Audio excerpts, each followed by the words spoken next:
Hello and welcome to another episode of Amanda TV. I'm Amanda Aksel and I'm here with Mika Lane. Hi, Mika.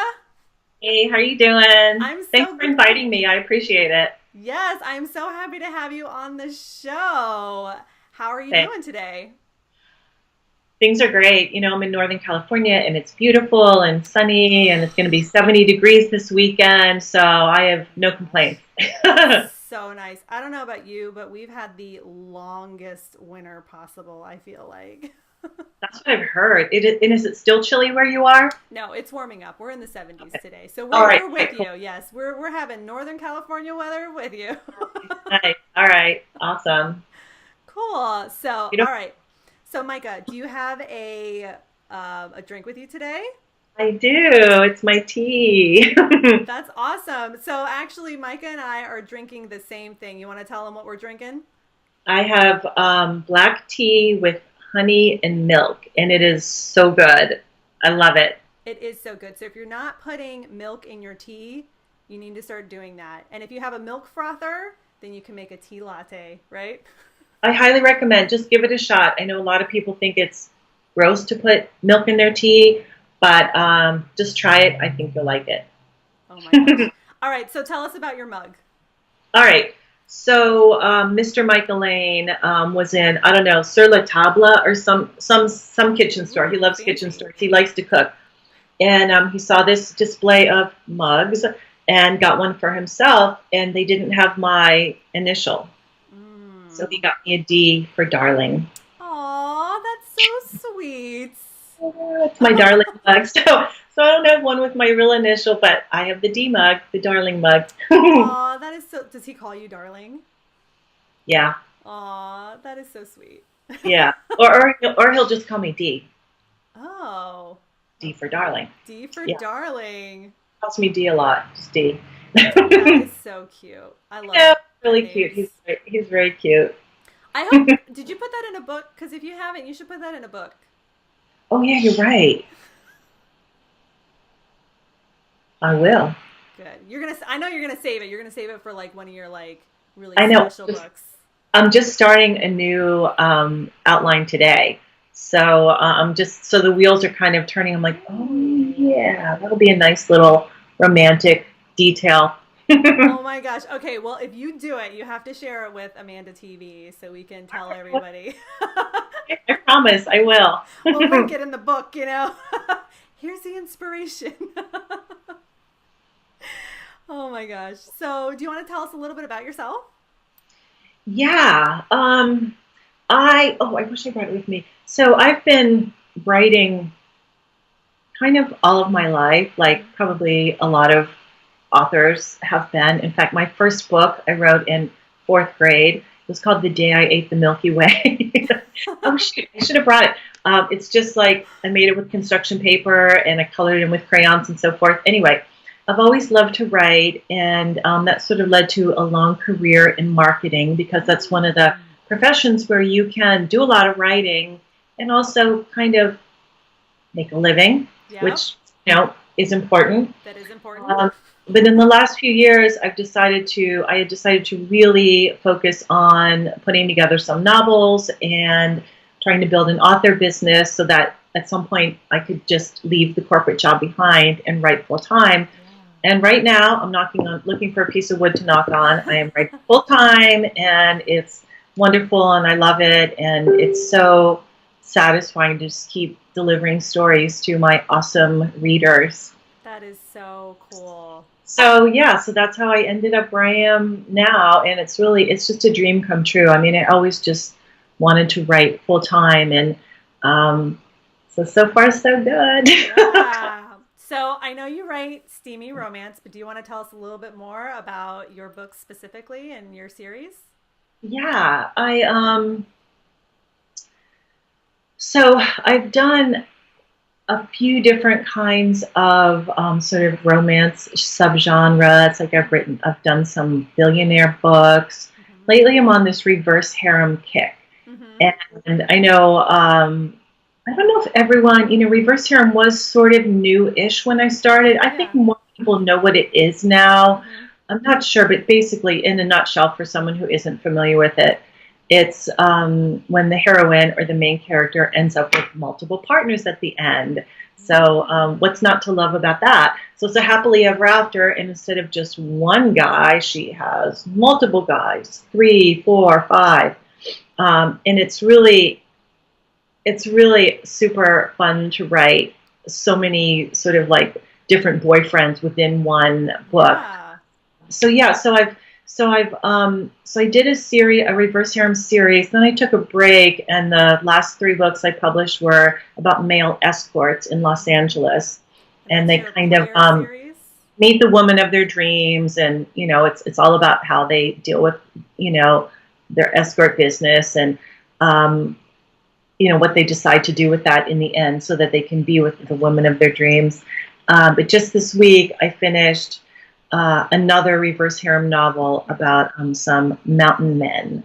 So it's Ooh. reverse harem mountain men. So this woman's in a cabin with all these super hunky, hot, like lumberjack kind of guys. So this is my Woo! latest kick. And I know, right? So that's my latest kick, and I'm hoping the readers love it. And there's lots of steaminess. Like in this one, I think is maybe even more steamy than the other steamy books that I've written. So Yeah. I'll be eager to see what my readers have to say about that. Yeah. Well, it sounds Fingers, like these fingers topics, crossed, huh? fingers crossed that they like it. Oh, I'm sure they will. Oh, Absolutely. thank I you. mean, it sounds really sexy. So you have like a lot of very sexy premises. So, a lot of readers will ask us, where do we get our ideas from? So, can you share a little bit about, what inspires you to write your stories? I feel like I get ideas everywhere, and then I think those of us who write, well, this is kind of funny. Those of us who write steamy romance, a lot of people will ask, "Oh my God, where'd you get those ideas? Did you really do all that stuff?" Mm-hmm. And the answer is no, I didn't do that. Like, come on. But no, a lot of people just assume like that's the life Yeah. that we lead, and I'm like, I mean, it would be nice, Yeah. maybe. I don't even know if I want to do all that stuff. So, Right, right. I guess I feel like probably like you, I get ideas everywhere. I mean, I can just look at someone walking down the street and I just sort of make up a story about them, like, oh, she's this and she's that, and she had this tragedy, but then, she rose above it. And it's just like there's a story. Everywhere you look, there's a story when you start kind of Oh, opening your mind to it. Like, totally. I know a lot of people, I can never write a book, I can never write a story. I'm like, everyone can write a story. You just Yes. have to sort of open your mind to it and let it come. I mean, it's a lot, not to say it's not a lot of work. It is a lot of work, but Yes. I think everyone has ideas. Um, so the steaminess, I just sort of, I guess I kind of let, my dirty mind wander free. There you go. Yeah. And sometimes I'm writing stuff and I'm thinking, oh, I probably would never really do this. And I don't know even know if my readers would do it, but it's fun to kind of pretend, you know, Yes. to do like some like bad girl stuff, and, Yeah. um, take a walk on the wild side without actually going to the wild side. Yes, living vicariously through these wild-sided characters that you've Yeah. got. Yeah. Do you ever Yeah. get embarrassed? Like, okay, because when I write my steamy scenes, like, I blush a little. Do you not blush? Not really. I mean, sometimes I think, oh my God, are my friends gonna like? I've literally had friends say, "Do you really do that?" So that's a little bit embarrassing because I'm like, no, and also I can't believe you would ask me that because that's kind of personal. But I don't really get embarrassed because I think we're all sexual Hmm. creatures, and Yeah. we express our sexuality in different ways. Some people do this, some people do that, and Yeah. I don't think there's really anything to be embarrassed about or be ashamed of. Having Yeah. said that, Mr. Mika Lane won't read any of my books, and if I Uh-huh. start reading a scene, especially a naughty scene to him, he's like, "Stop! I don't want to hear it." So he gets kind of embarrassed. Um, but yeah, so yeah, I don't really feel embarrassed about it.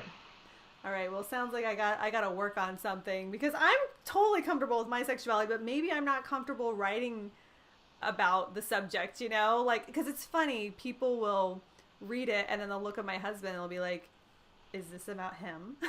Yes, exactly, exactly. I had one friend who said, "Oh my God, I'm just imagining you doing all this with Mr. Mika Lane," and I'm Yeah. like, "Don't even say that, and especially don't say it in front of Mr. Mika Lane because if we go through the roof, he would just die of embarrassment." So, yeah. I just have to tell a few people it doesn't work that way. Yeah. Just write about it doesn't mean we do Yeah. it. Or maybe we do. I don't know. It just really Well, depends on the scene. whatever floats your boat. You know, in the reader groups, they're so awesome. Especially the reverse harem reader groups are so funny. The women are just so like frank about talking about their sex lives and I don't know, being in open relationships. I guess that's maybe Yeah. why some people are attracted to reverse harem Yeah. because people actually live a life where they have multiple partners, Yeah. which is awesome. Um, but yeah, I learn a lot from the reader groups, and I learn how open a lot of people are about sex and sexuality, and then I'm like, okay, if these people can just talk about this, like with Yeah. total strangers, I'm not worried about anything. I'm just gonna give them more of it. Yeah, that's so true. Oh my gosh, that's so funny. There is a part of me right now, and people who know me know that I am a crazy fan of Sex in the City. So I totally want to take this conversation in a different direction, but I won't. But it is so true, like how it's nice that we can actually have more open dialogue about sex than before. It's not so brown paper bag anymore. It's amazing. It's amazing. And I've learned a lot of that from the reader groups when I see how open women are about discussing their sex lives. And I mean, these are Facebook groups. They're using their real name and they're not hiding anything. And I thought, Yeah. yeah, you know what? There's nothing to be embarrassed about or ashamed about. And I mean, just what the hell? It's a big part of who we are as human beings. It's why we're here. I mean, Yeah. someone's been doing it. So that's awesome. Okay, so you've written a lot of books. Like you have a large catalog, actually, I think. So It's getting there. It's getting there. I want it to be bigger. Oh my God. I went to this author mastermind thing last year, and I was talking to this woman who'd written, and I wish I could remember her name. She'd written like 80 books. wow. And I'm like, I was like, how do you do that? She said, I've just been doing it a long time and I just keep plugging away. So anyways, Yeah. I feel like, a kindergartner compared to some of these people out there. They write tons of good books and they keep turning them out and because the readers love it. So I hope to be there someday. I know. I'm with you all the way. I'm working on my catalog. I would like to be where you are. Well, thank you. Sooner than later, so I'm totally with you. We always want to write more, right? Because the ideas just keep coming. I think that's the thing when readers ask that question. It's like my question to them is, how do you not have ideas for books? Because I can't stop them from coming, And I know you can relate to that because you have so many books out. Oh yeah. Yeah. You just like I said, as soon as you open your mind to it, the ideas just start coming from everywhere. Yeah. Some are better than others, but yeah, it is. You definitely have to focus so that you can really just kind of do one at a time and try not to be all over the place. Yep. So, of all the characters that you have written, who would you say is your favorite character? What book are they from? The first reverse harem book I wrote was called The Inheritance, and it's about this woman. She works in a dumpy bar in San Francisco, and one of her, like, kind of one of the guys who would hang out at the bar, the super old guy, she called him Grandpa. They didn't even know his name. He never tipped or anything. He died and left her $5 million, and which is totally like shocking because he never even really talked to her. He never tipped her or anything. Yeah. But she had to be 25 years old, which she was, and she had to be married. So the story revolves around what's she going to do about this dilemma, like, bag the $5 million because no, I don't want to get married, or, well, maybe I should see if there's a guy out there for me. And I just loved how scrappy she was, and also what a good sense of humor she had about, approaching the problem. Like she started with online dating and that was a disaster. And then she met a guy here and she met a guy there. And I just feel like she's really, in the Inheritance, I feel like the main character is just really sort of like kick ass. And I just felt like I could relate to her. She was down to earth and humble. And so anyway, yeah, that's my favorite. But I try to make all the characters kind of strong women who are just sort of like going through, struggling with the daily things, but they have, a lot of self-respect and they're smart and they're trying and they're going places and they're not like, silly creatures who let things happen to them.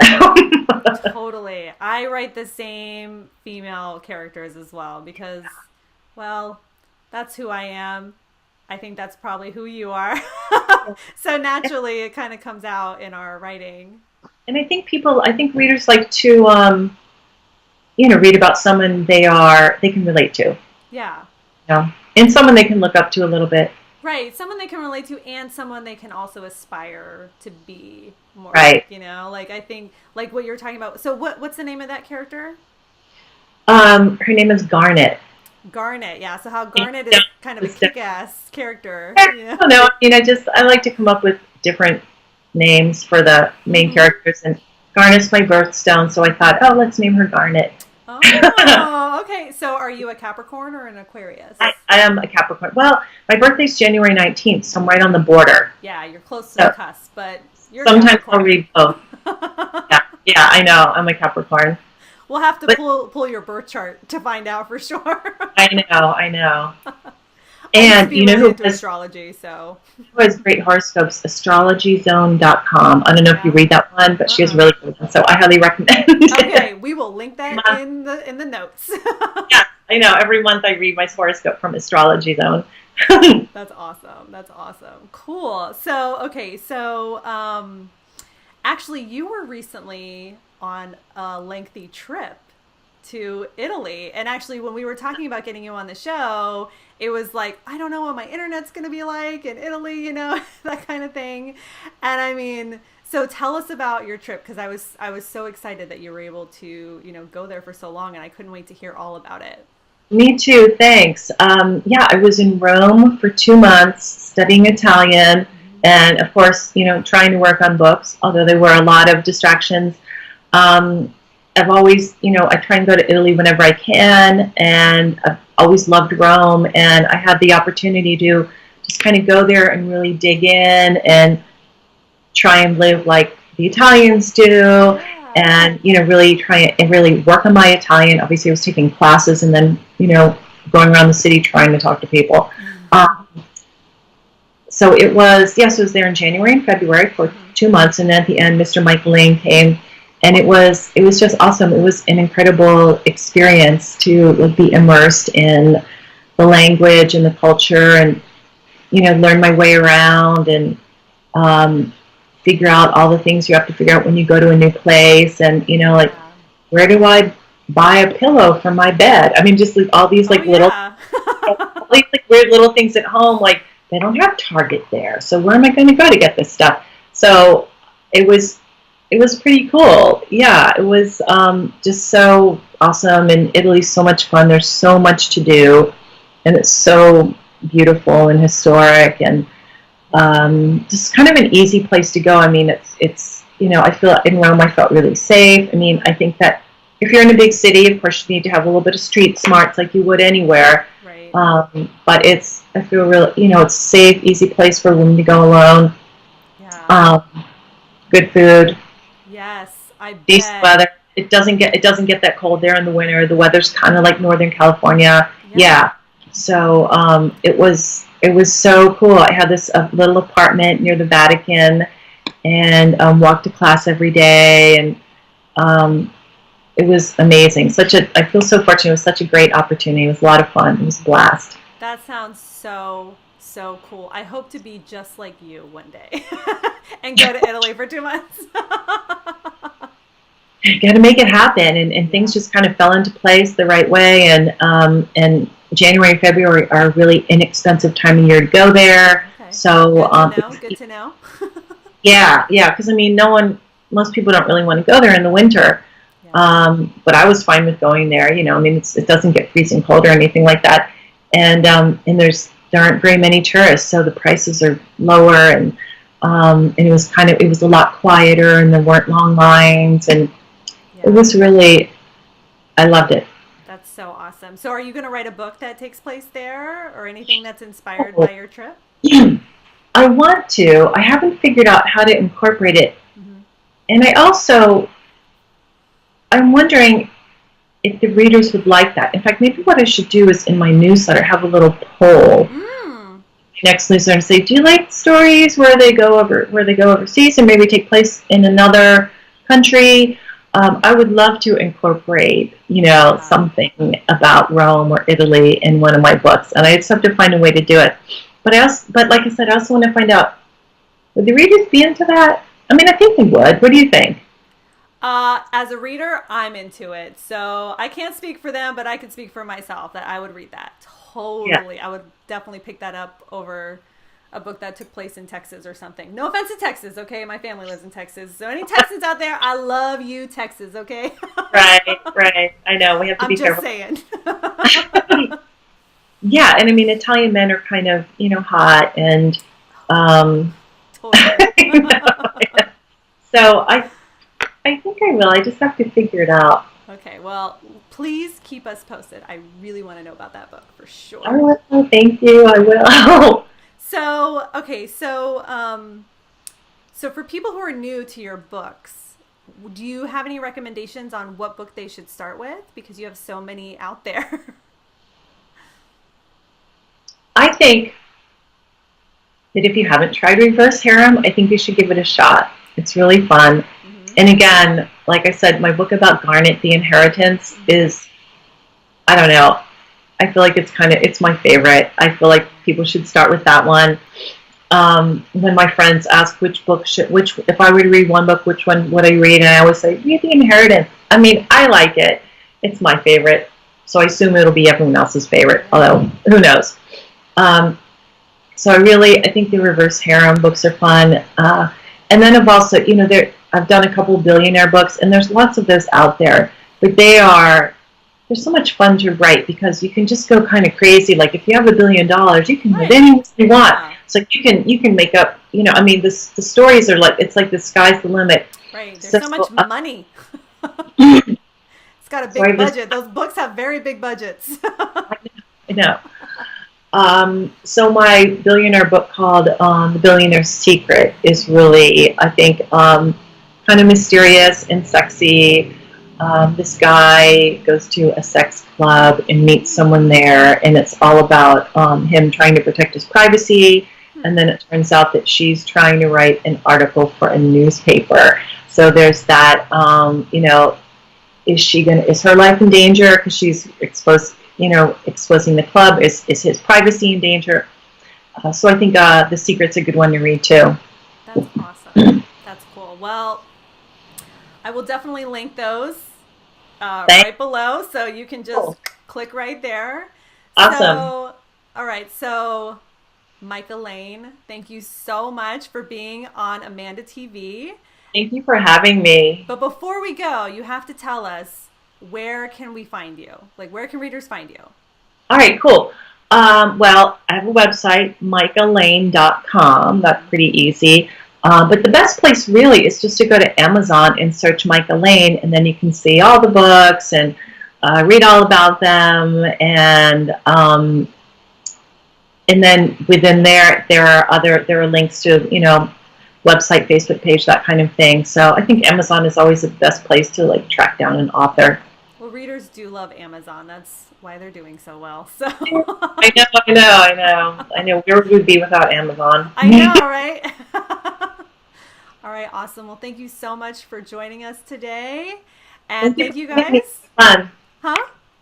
Thank you for having me. It was fun. Awesome, awesome. All right, guys. Well, we'll see you next time on Amanda TV. All right. Bye. Bye.